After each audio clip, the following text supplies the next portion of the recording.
Olá, caros alunos, espero que esteja aí tudo bem com vocês. Hoje a gente vai falar um pouco aí sobre os mecanismos de transmissão da política monetária. Nessa parte 2 da nossa aula 8, a gente ainda vai ter uma parte 3 que finaliza o curso, ok, gente? Então, a bibliografia indicada é o capítulo 14 de Cardini e Carvalho, aí do livro de Economia Monetária e Financeira, tá bom, gente? Fique aí então agora com a aula sobre mecanismos de transmissão.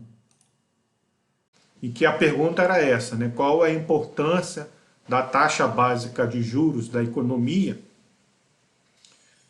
se ela não afeta quase ninguém, né? É a mesma pergunta provocativa que vocês vão encontrar logo no início do capítulo, feita pelo Cardinho de Carvalho.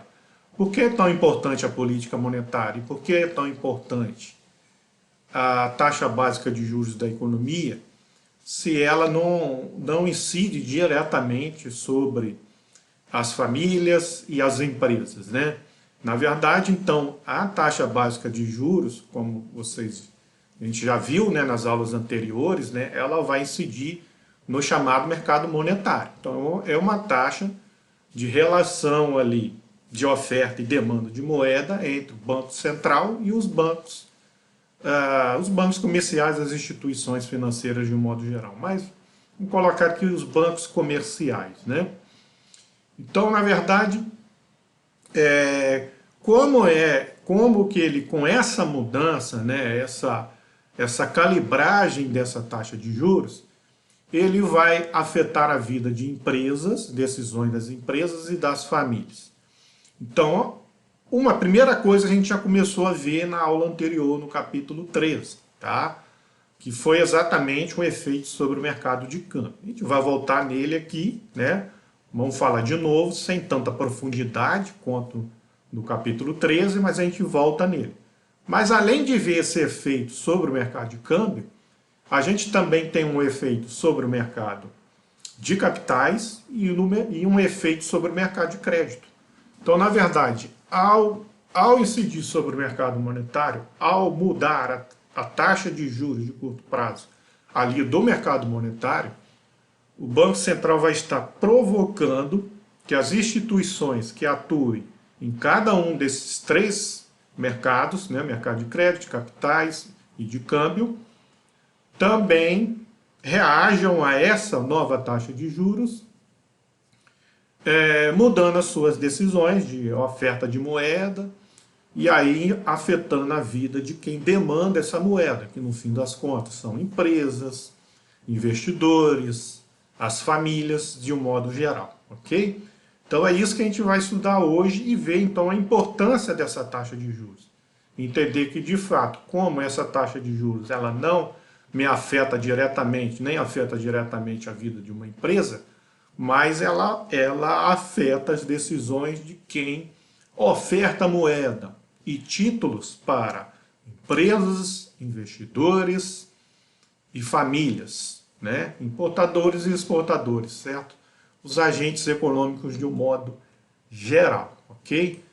Então é isso que a gente quer ver. Então, na verdade, a taxa básica de juros ela vai incidir única e exclusivamente ali no mercado monetário, que é a relação do Banco Central, relação de oferta e demanda de moeda do Banco Central com os bancos, né, comerciais, e aí sim, né, e as instituições financeiras de um modo geral, e aí sim, né, a influência disso no mercado de capitais, estão nas instituições financeiras que atuam no mercado de capitais. Então, o que vai acontecer lá quando o Banco Central modifica a taxa básica de juros? Aí a gente vai ver isso através do chamado canal do valor dos ativos, tá? No mercado de crédito, tá? A gente vai ver isso através do canal do crédito, ok? E no mercado de câmbio a gente vai ver isso através do chamado canal da taxa de câmbio, ok? Então esses são os três canais que vão compor o chamado mecanismo de transmissão da política monetária, ok? É a partir deste mecanismo que o Banco Central avalia a influência da taxa de juros lá no fim das contas, para atingir o seu objetivo, né? Então, na verdade, né, como a gente já viu lá nas aulas de macro 3, né, que a gente falava que a política fiscal ela demora mais um pouco, né, a sua decisão, a sua tomada de decisão, porque tem que passar pelo Congresso, pelo Senado, mas quando é implementada a política fiscal, os seus efeitos são imediatos, né, porque é por força de lei, ok? Já do lado da política monetária, a política monetária a tomada de decisão é mais rápida, porque o Banco Central, né, e o Ministério da Economia, de um modo geral, eles tomam decisões mais rápido, né, não precisa ficar discutindo, né, as decisões são internas, não é isso? Então, se decide muito mais rápido por uma modificação, né? Então, uma taxa de juros ela pode ser modificada sempre no mês seguinte, por exemplo, né? A taxa básica de juros pode ser modificada sempre no mês seguinte, né? Com a reunião do Copom. Vai lá e decide, mudou, pronto. Isso a gente viu em macro 3. Mas os efeitos dessa política monetária, como eu disse lá em macro 3, demora um pouco mais para chegar até as empresas e as famílias. E aí lá em macro 3 eu disse para vocês, olha, aguardem que em economia monetária e financeira vocês verão maiores detalhes, né? Não posso adiantar muito aqui, porque isso é lá da ementa de economia monetária e financeira, né? Lembram disso, né? Então, finalmente chegou a hora e aí a gente entender como isso de fato afeta a vida e as decisões de empresas e famílias, né? Então esse é o chamado mecanismo de transmissão. Então o Banco Central, a partir dele que ele avalia, né, qual que é o melhor canal, né, para se atuar, né, isso, e qual vai ser o melhor canal. Então, por exemplo, no Brasil, né, se a gente for discutir detalhadamente no Brasil, né, por isso que eu dei tanta ênfase lá ao mercado de câmbio. Ele é o canal que essa taxa de juros ela incide e funciona de forma mais fácil, se transmite de forma mais fácil. Porque no Brasil o mercado de capitais ele é muito restrito, tá? A poucas empresas, então não tem um efeito muito grande. E no mercado de crédito a gente tem um problema, não é isso? Que também é um pouco, eu já adiantei um pouco na última aula também, mas é o restrito número de bancos e instituições que atuam nesse setor de crédito no Brasil, tá, gente? Então a gente tem problemas efetivos, tá? Em cada um desses canais aí, em termos da economia brasileira, ok? Bom, mas sem mais delongas, vamos lá para falar sobre cada um dos canais aqui, ok? Então o canal do valor dos ativos, lá, então é esse que atua aqui no mercado de capitais, né? Então qual vai ser a influência da taxa de juros lá do mercado monetário sobre as decisões aqui do mercado de capitais. A gente vai ter, na verdade, dois subcanais aí dentro desse canal, que na verdade é um canal que afeta as famílias e o outro que vai afetar as empresas em termos aí de investimento, ok?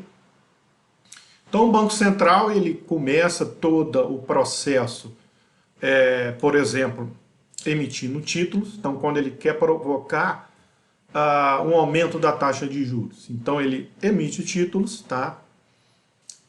Com isso ele diminui aí a liquidez, né, as reservas bancárias, ok? Retira e diminui a liquidez lá no mercado monetário, forçando então a uma elevação da taxa básica de juros de curto prazo. O que vai acontecer inicialmente é que a taxa de juros incidente lá sobre os ativos financeiros, né, de curto prazo, ela já se eleva. Mas haverá uma demora, tá, gente? Assim que o Cardinho explica, haverá uma demora para o ajuste, tá, das taxas de juros de longo prazo, demorarão um pouco mais, ok? Aí eu botei aqui um T mais 1, seria esse T mais 1, prazo mais à frente aí, para que essa taxa de juros de longo prazo se ajuste a essa nova realidade. Então isso demora um pouco, ok? Então isso faz com que os agentes troquem os seus títulos, tá? As famílias troquem os seus títulos de maior maturidade, né? De longo prazo, de maior maturidade, por títulos de curto prazo. Ou seja, esses títulos de maior maturidade rendem mais, mas são mais arriscados. E os títulos de menor maturidade, curto prazo, normalmente rendem menos, mas são menos arriscados. Então, quando isso acontece, você migra dos títulos de longo prazo, seus títulos de curto prazo são menos arriscados e estão momentaneamente rendendo mais, há uma migração. Então, alguns agentes vendem títulos de longo prazo para comprar títulos de curto prazo por conta desse diferencial de juros aqui momentâneo, tá, gente? Momentâneo aqui. Esse processo vai levar ao ajuste da taxa de juros de longo prazo, mas isso demora um tempo até normalizar de novo aqui o mercado. Mas nesse inteirinho aqui, o que acontece? Na verdade, ao fazer isso, as pessoas estão tentando, na verdade, perder o mínimo possível de dinheiro, mas vai haver perdas. E isso vai diminuir a receita financeira das famílias. E isso vai fazer com que essas famílias diminuam o seu consumo, certo? E isso vai levar um desaquecimento aí da demanda em relação à oferta, fazendo cair aí a taxa de inflação aí mais à frente, ok? Aí atingindo o objetivo lá do Banco Central, ok, gente? Então essa seria a reação das famílias. Obviamente, pensando aqui, as famílias, né, ao fazer investimento, elas buscam o quê? Uma melhor qualidade de vida, então, em termos de consumo. Então, por isso que aqui vai cair o consumo. Para analisar o efeito disso em termos de investimento das empresas, aí a gente tem que olhar esse outro canal aqui de baixo, onde acontece o mesmo processo. O Banco Central quer aumentar a taxa de juros, então ele lança títulos, faz leilões, né, dos títulos públicos, diminui lá a liquidez no mercado monetário, levando a taxa de juros. Isso vai fazer com que o preço dos títulos, tá, gente? O preço dos títulos caia, tá? Se vocês não estão ainda muito vivos com isso, revejam lá a aula lá sobre demanda de moeda keynesiana, né? O Keynes explica bem isso. Então, os preços dos títulos caem, vai cair o que é chamado Q de Tobin. Então, o Q de Tobin, vocês lembram também de Macro 3, que a gente viu o Q de Tobin, tá? Que é a relação, não é isso? É a relação entre a rentabilidade dos investimentos, certo? E o custo desse investimento. Então, a relação, quando uma empresa vai lançar, não é isso, ações no mercado de capitais, o Tobin formulou esse,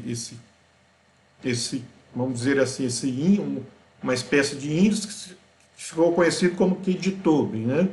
Então seria a relação, né? Os investidores, então, que vão comprar ações daquela empresa, olhariam, então, para aquela empresa, para o balanço daquela empresa, desculpa, gente, para o balanço daquela empresa, e veriam qual seria a relação entre a sua rentabilidade, a rentabilidade ali do seu negócio, e os custos, né, de comprar, os seus custos lá de investimento, ok? Daquela empresa, para comprar o seu capital fixo, seus insumos, contratar trabalho. Então, qual é essa relação, né? Se essa relação for maior que 1, então seria vantajoso, né, isso, porque essa empresa estaria ali com seus custos tendo uma rentabilidade bem elevada. Se é menor que 1, seria o contrário, né? Ela estaria ali tendo muito custo e baixa rentabilidade, ok? Bom, em geral é isso. Então, com a queda do preço das ações, cai a rentabilidade daquela empresa. Então, não valeria a pena comprar ações dessa empresa. Então, essa empresa teria dificuldade em conseguir recursos lá no mercado de capitais para poder fazer os seus investimentos, colocar em prática aí o seu plano de expansão de alguma nova unidade, ou né, plano de expansão de alguma unidade já existente, ou uma construção de novas unidades, ficaria mais difícil, ok? Então, com a queda do investimento, isso levaria então ao desaquecimento da demanda agregada, fazendo a inflação cair, atingindo o objetivo do Banco Central. Então esse é o chamado canal do valor dos ativos, tá, gente? O segundo canal, então, é o que atua no mercado de crédito, é o canal do crédito, né? Esse canal do crédito, né, o Banco Central, ao lançar também títulos, retira a liquidez do mercado monetário, certo? Isso vai fazer com que os bancos tenham menos reservas bancárias disponíveis, ok? Lembra, tá? A gente viu na última aula, menos reservas disponíveis lá na conta de reserva junto ao Banco Central, ok? Certo? Então eles vão ter menos liquidez para ofertar aos seus correntistas, não é isso? Aos seus correntistas. Isso vai fazer com que diminua, tá? Aqui tá faltando a seta, que diminua. Vai levar a uma diminuição da oferta de empréstimos pelos bancos, né? Aqueles empréstimos que o banco faz basicamente para as famílias comprarem automóvel, por exemplo, né? Bem de consumo durável. Aqui mais em termos de bem de consumo durável, tá, gente? Aqueles empréstimos e os empréstimos para capital de giro lá das empresas, ok? E, bom, isso de certa forma, aí eu coloquei aqui investimento, a gente coloca, né, os macroeconomistas que atuam nessa área, acaba colocando aqui investimento também, porque no Brasil, como o mercado de capitais ele é muito restrito ainda, então tem muitas empresas, né, e principalmente micro e pequenas empresas, que acabam buscando liquidez no mercado de crédito, né, e não no mercado de capitais, tá? Então aí entraria aqui investimento também. Então aí diminuindo o consumo e investimento, há um desaquecimento da demanda agregada, levando a uma redução aí da inflação, ok? Então esse é o canal de crédito. E aí o nosso último canal, o canal da taxa de câmbio, a gente já falou muito dele na aula, né, na última aula sobre o capítulo 13. Então é basicamente aquilo que a gente já falou, na verdade, a elevação da Selic provoca ali, no caso, quando a gente tem uma elevação da Selic, provoca uma valorização da taxa de câmbio, tá? Essa valorização da taxa de câmbio é ruim para exportadores, mas é bom para importadores. Exportadores vai ser ruim, eles vão ficar desestimulados porque vão estar ganhando menos dólares, certo? E para importadores é bom porque a importação vai ficar mais barata, né? Coisa que vocês já aprenderam aí já dentro do curso, né?